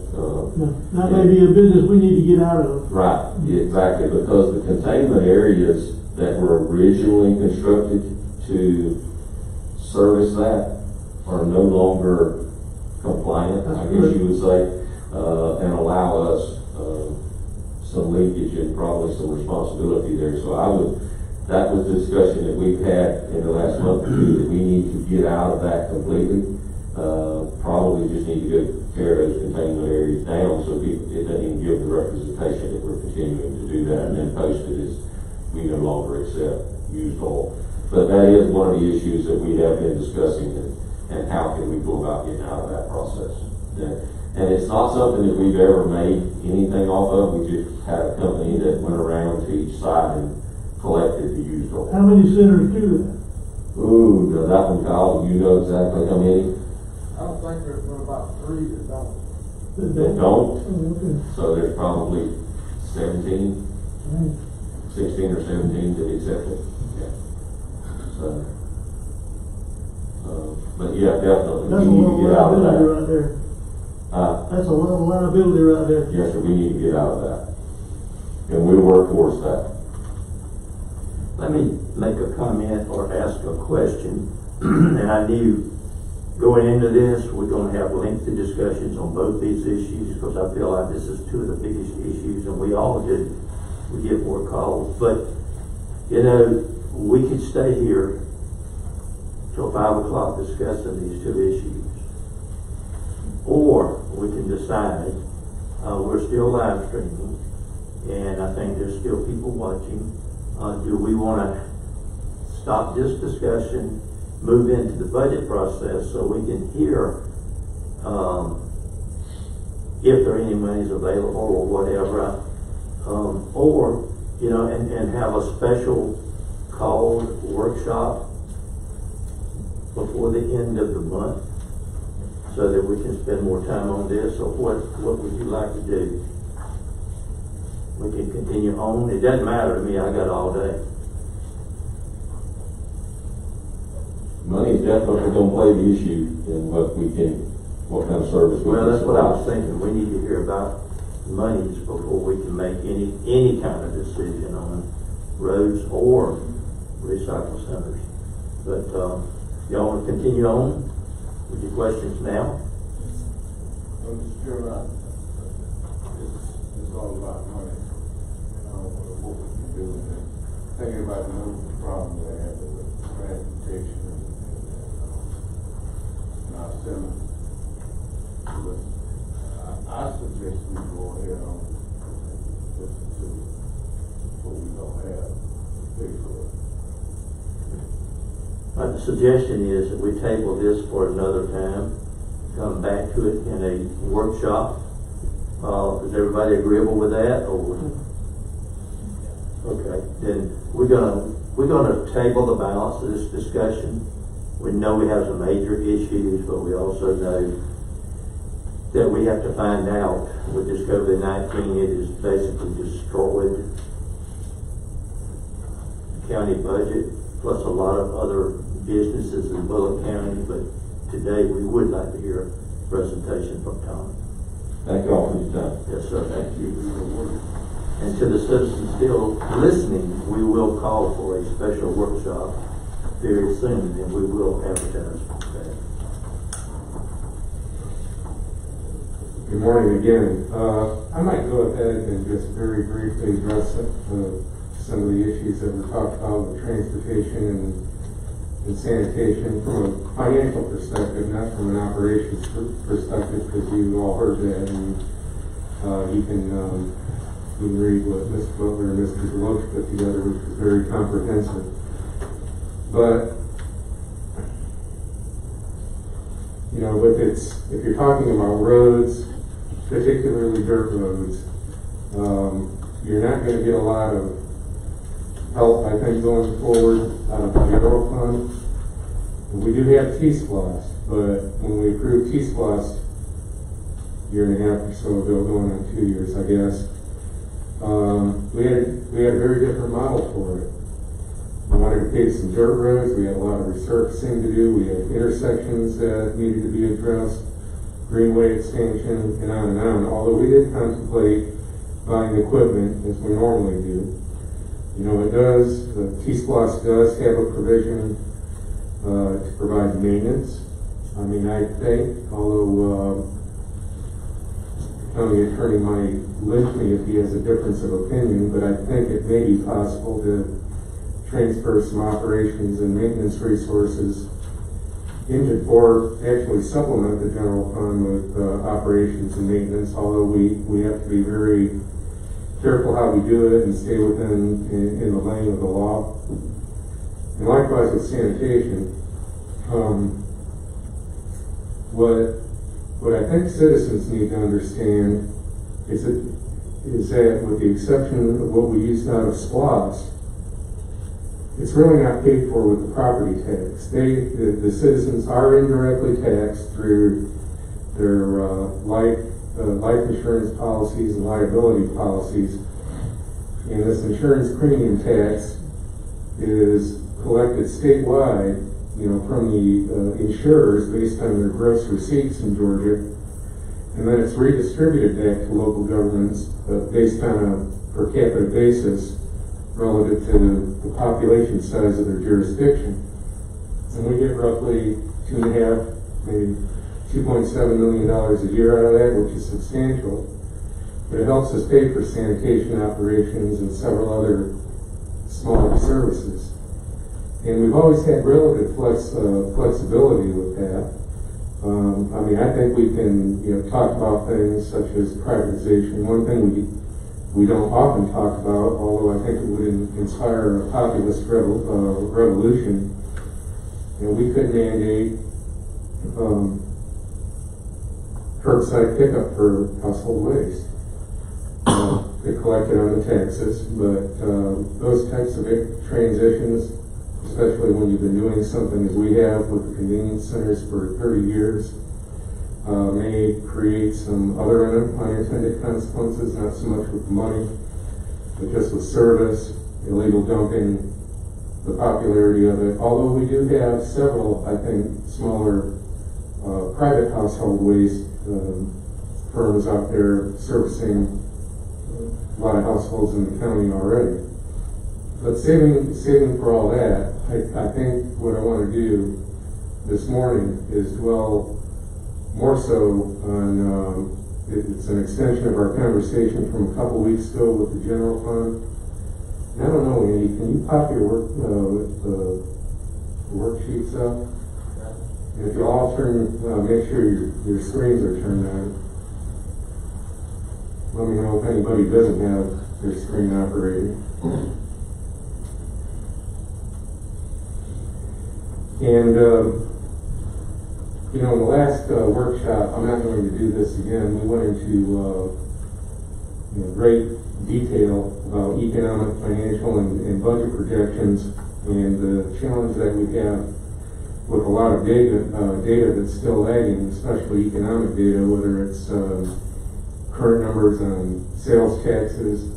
I think there's going to be, probably already been an announcement this morning by the feds about housing permits from the prior month. Although we know that even if there's a decline in housing permits, we're not experiencing that here. We have a very strange upsurge in single-family housing permits right now, but we also know that a lot of those homes that are being permitted are speculative, and we don't know what that'll mean to the general housing market as we go forward in the next few months. So again, I'm going to focus strictly on the general fund. I think I relayed last time that several of our special revenue funds, I don't think they're going to be in a great deal of danger because of the way the revenues are collected. 911, the airport, the fire department, or the rural fire budget, based on either the fees or the taxes that are collected, we would expect in this coming year they ought to be static because of how they're paid. People aren't going to give up their cell phones, so we'll still get that money. The airport ought to be okay, and unless gas sales go dramatically down, or possibly gas prices, but we examined some EIA data, and we think it's going to tick back up through the fiscal year, depending upon reopening or phased reopening. But what I want to focus on is just this worksheet or spreadsheet right here. And hopefully my glasses won't get fogged up. But what you have is 5 columns with some very broad numbers. We're not going to get too much into line items or go department by department with expenditures. But you can see that no matter what we do, we're going to have a planned deficit where we have to use some form of rainy day funds. And that actually it's the second column represented by numbers. That gives you some idea where we think the fiscal 21 revenues and expenditures are going to be. And if you go down to the third row where it represents either surplus or deficit, you're going to see 5 different representations. I would call this particular column that Andy is highlighting as our baseline. And then if you remember from the last workshop, what we attempted to do was look at increments of revenue reductions based on 5, 10, 15, and 20%. Now, those aren't across the board revenue reductions, and maybe if you wouldn't mind going to the revenues tab, and maybe if we start at the top, and as I explained, scroll down slowly, we estimate that our property tax, because the digest is almost set, we estimate that our ad valorem property taxes, and particularly the insurance premium tax, which I just spoke of, is going to be static or isn't going to be effective. In fact, we might get a little bit of punch from property taxes, and I'm referring to real property taxes, not so much personal property. But that may or may not come true. I think that's when we usually sit down in late May or early June with the tax commissioner and the tax assessor and true up our numbers. So, and then maybe if we scroll down, Andy, as we kind of go down the line, you get into licenses and permits. Those are elastic revenues, consumer-based revenues, as are later on fines and forfeitures, although that's driven by the court and either criminal or misdemeanor activity where we generate revenue from that. I think there are 2 elephants in the room when it comes to revenue. The first one is, naturally under intergovernmental, we've lost our federal revenue from inmates at the jail. And I think another elephant in the room, although it's much, much broader in fees and charges, is recreation. And I think Andy told me if I'm wrong, we kind of cut recreation revenues by about 50%. Yeah, when you start in the 95% and anything below that includes recreation being cut in half. Yes, because we just don't know. I mean, reopening recreation activities right now, and as we talked about last time, is our biggest question mark. And we also have dependency or relationship with the Board of Education, particularly with the after-school program and the use of their facilities. And as I understand it, I don't think we're going to be able to use their facilities for summer camps this year. Is that right? So that'll reduce that revenue. You know, we may have a couple of options to, you know, use a couple smaller centers, Brooklyn and maybe elsewhere. But we're not, you know, another interesting problem that we have is that we have a lot of employees who rely on summer school or even after school programs. But in this case, summer camps, you know, we're trying to decide, do we just want to open summer camps for our employees so they have some form of child care and they return to work? And of course, that's not going to generate a whole lot of revenue, and maybe not a whole lot of expenditure, although expenditures could be a little bit more. So there's all of these kinds of nagging questions when you go on the revenue side. And again, because we don't know, because if you flip back to the fund balance tab, Andy,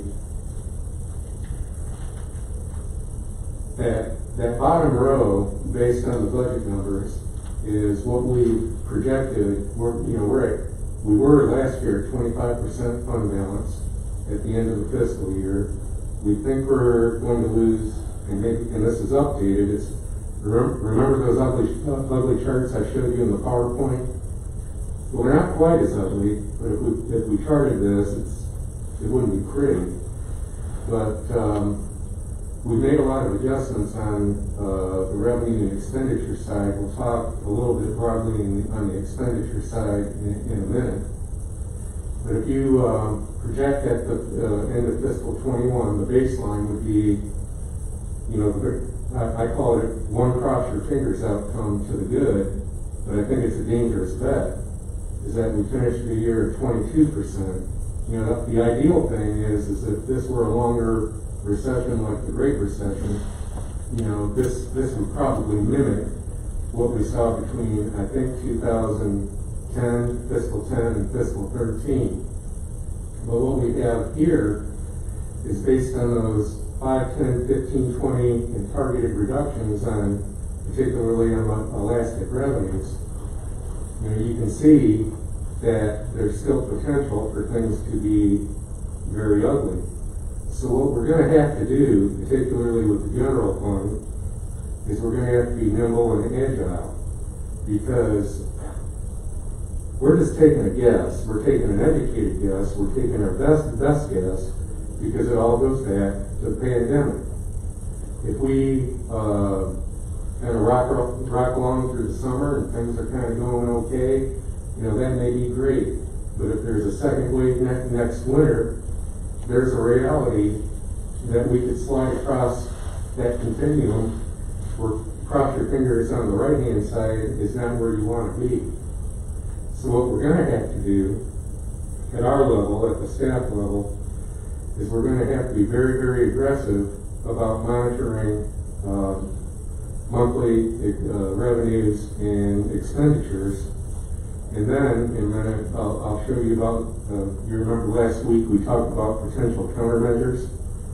Now we've identified a number of them, and we've actually applied some of them, but there are some others that we've come up with, but we haven't yet applied a price tag to yet, because it's going to take some more measurement, and it's going to take some policy decisions to figure out how broadly or how narrowly that you would want to apply them. But the point I'm making is that there's a very strong potential, the way the virus goes, or the way reopening goes, or the yo-yo effect of both of them over the next fiscal year, absent of a vaccine, or better yet, with a vaccine. You know, that's going to be your indicators for what kind of recovery that we're going to have potentially on the revenue side. And the one thing I want you to remember, and I'm begging you to burn it in your mind, is that this is just the next fiscal year. Fiscal 22 could be very different, because if the economy, and I think all of the experts, or who I would consider to be experts, realistically are saying the overall, the macro economy is not going to bounce back to where it was pre-COVID back in January or February. Locally, statewide, nationally. If you believe that, I have to tell you that's very unrealistic. Now, if it happens, it is a welcome miracle. But we also have to think about 22, because if the economy continues to lag, what's going to happen, you remember I spoke earlier, property taxes, insurance premium taxes, those are going to decline. You know, and some of it, like with real property, will depend on the housing market. Some of it will, with personal property, will depend on inventories that are in factories and stores. If there's a lot of store closures or restaurant closures and things like that, that'll be less personal property in forms of equipment and other assets that the tax assessor will be able to claim a value with. So, you know, where we're at right here is that across this continuum, you all have to decide how much money are you willing to lose before we take more extreme or severe or draconian countermeasures. And let's look at those countermeasures, Andy. And what we've tried to do is sort of rank order the different kinds of countermeasures. Now, the three at the top are already built into the FY21 baseline, right? So we have, you know, no merit increase, no COLA, no the perk, the vacation cash outs. And then when you go into the medium level, you know, those are the questions that may be raised throughout the fiscal year, and that's where we have to monitor our expenditures on a monthly and a quarterly basis. Actually, those medium countermeasures could be considered high-ranking measures if we go to that. And then there's a series of lower measures, different kind of things. I call them dirty budget tricks. You can have higher increases, vacancy deferrals before you start an application process if somebody's left their job, and so forth. We could look at possibly refinancing some debt, but we don't have a lot of debt outside of our SLOSS fund. It's mostly lease equipment purchases, which, yeah, maybe hundreds of thousands of dollars, but it's not that much in comparison to our broader budget or our financial model. In fact, when we had bond rating with Moody's before our last SLOSS expired, in their reports they noticed that our level of debt is very low. So, you know, these are just a series of things that we will have to look at as we're monitoring the general fund budget. And I think it's incumbent on me to go ahead after this meeting and start talking to the departments about this, because what the effect it has, if things don't get better, or rather, if things were to get a little bit worse, or we get a W recovery like we talked about last week, or a long V, we're going to have to take some countermeasures, and people are, not just people, all of us really, are going to have to be prepared to deal with it.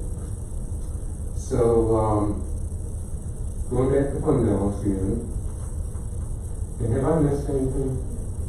Really? Cool. Again, you all will have to decide. Well, I think what will happen is there's two other factors that we have to monitor before we recommend any of those budget levels. We hope that we can do the baseline and then put all of the countermeasures on a watch list if we need them, if we have to, you know, prevent a further decline in the fund balance. But when you get down to that 16% level, it doesn't mean we're gonna have to borrow this year, but it's pretty certain we'll have to borrow next year, tax anticipation note, payday loan, whatever you want to call it. And naturally, we don't want to do that. Although in years past, we were lucky, we rather asked for a letter of credit that we luckily never had to draw on for about 3 years during the Great Recession, rather than just saying, we need $3 million until the property taxes come in. We'd probably take the same approach if we had to. But the two things that we're going to have to monitor until that time in June where we have to adopt the budget is we have to continue monitoring economic conditions almost to the 11th hour, I think, because of that lagging data. And you can never be sure if unemployment, like some people are saying, may go up to the 25% level for April or May, I think. You know, that sounds pretty disastrous. But what's that curve or slope going to look like before it starts coming down? And, you know, we can do regression analysis on SPLOST revenues, unemployment rates, building permits. But when you have a two or 3 month skew like this, and you've got a pandemic involved, there is no reliable way that any smart economist can tell you what's going to happen in the next 12 months. Because this isn't just economics as it relates to markets, supply and demand, and cost curves and things like this. This is about behavioral economics and how consumers are going to react. But I won't digress and do an economics lecture. But the second thing is the state budget. Like I said last week, General Assembly doesn't go into session until June 11th. We know it's going to be ugly for the state agencies anyway. But if you go back, if you don't mind, Andy, to the countermeasures or there's, I think it's on line 14, outside agency reductions. As you know, there's a lot of outside agencies that we fund that have some kind of dependence on state or even federal funds. Well, we put the message out there, we're not going to fund what the state doesn't give you. In fact, we may have to cut you. And I think what we figured out broadly is today, and it could change next week or the week after, what was that ratio? About maybe a 3% reduction we might throw on them, which would be relative to what we have with all of those high rate countermeasures we've already included in the budget. That's our internal departments. Internal departments, yeah. Roughly represents a 3% reduction. I mean, we haven't cut positions, we haven't furloughed positions, we haven't frozen positions, we haven't done anything like that yet. In fact, if there's any department that has any vacancies right now, we encourage you to fill them as fast as you can. But because that situation could change by the time we adopt the budget. But with the general fund, that's really where we're at. And again, going back to the fund balance tab, you've got to decide what your risk tolerance level is for liquidity and solvency, not just for fiscal 21, but for fiscal 22. Because we believe, there's going to be some kind of effect next year, but we can't tell you what it is. We can only tell you that we think along that continuum, you either got to cross your fingers to the good or cross your fingers to the bad. But we would recommend being very, very cautious and again being nimble and agile through the fiscal year if we have to be. And that's my greatest personal or professional concern, is that if we get a second wave, or if the reopening still require not even a second wave, but the social distancing requirements and things like that, I mean, it's going to change the way all of our business models work, whether we're in the private sector or the public sector. I'm just saying we have to be prepared because we need strong financial condition to weather emergencies, we need it for cash flow, and we need it for credit worthiness, like I always say. So I don't think we're gonna be laying anybody off or anything at this point. I'm just saying that we have to be careful and everybody has to be frugal. I don't think we have to starve ourselves out or bleed ourselves out. We just gotta mind our P's and Q's. Tom, I just mentioned, I guess to the question earlier, if you're looking right now, we're budgeting for deficits regardless of where we're at. This does not include adding any additional folks. We have requests for probably 15 additional employees. We didn't include a single one. We're still negative. So if you add people, that just goes negative faster. Right now. And I think, correct me if I'm wrong, we have not budgeted those solid waste attendants to come back, because we don't know when they will be able to come back. Because most of them are, I think, what the governor would call medically fragile. Not in a diagnosis, but in relation to COVID-19. If you brought them back, that's $400,000 more you got to ask that does.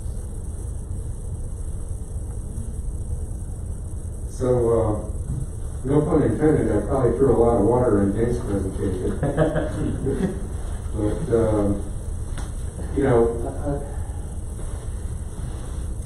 it could be worse right now. It could get worse. I just say proceed with caution. Are there any questions or thoughts, or?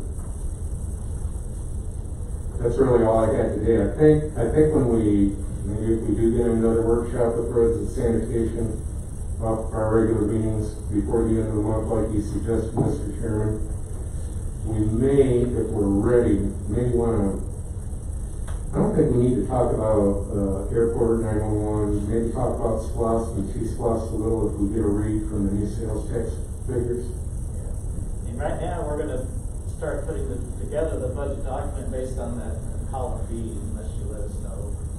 That's what we'll start with that. We can always change it. We can always amend the budget as Tom said, being nimble. We can come back and amend it in a year sometime if we need to. And shockingly, T-SPLOST and SPLOST went up in April in Bullitt County. Don't know why. Maybe it's that Lowe's voodoo you got. But I'm very, well, it was the April distribution for March. Forgive me. We want to see the April numbers. We're very anxious to see those. But unless you have any questions, I'm through. Today, do you have any questions for Tom? We thank you for the presentation, and I think we need to have let's hone this in a little closer, to have a workshop before the end of the month we'll go back with the questions on roads. And it's simply because these are our trouble spots and recycle centers. We've got a lot of trouble spots, but for commissioners, these are the major ones. But before we do that, Andy, I know you are the technical guru around here. We need speakers, mics on that table, so that people can hear what y'all actually say. And okay, is there anything else that we need to talk about? Hearing nothing, then I'm going to call for the adjournment of the meeting. We have a motion, we have a second. All those in favor, show of hands. Meeting adjourned. Thank y'all for coming.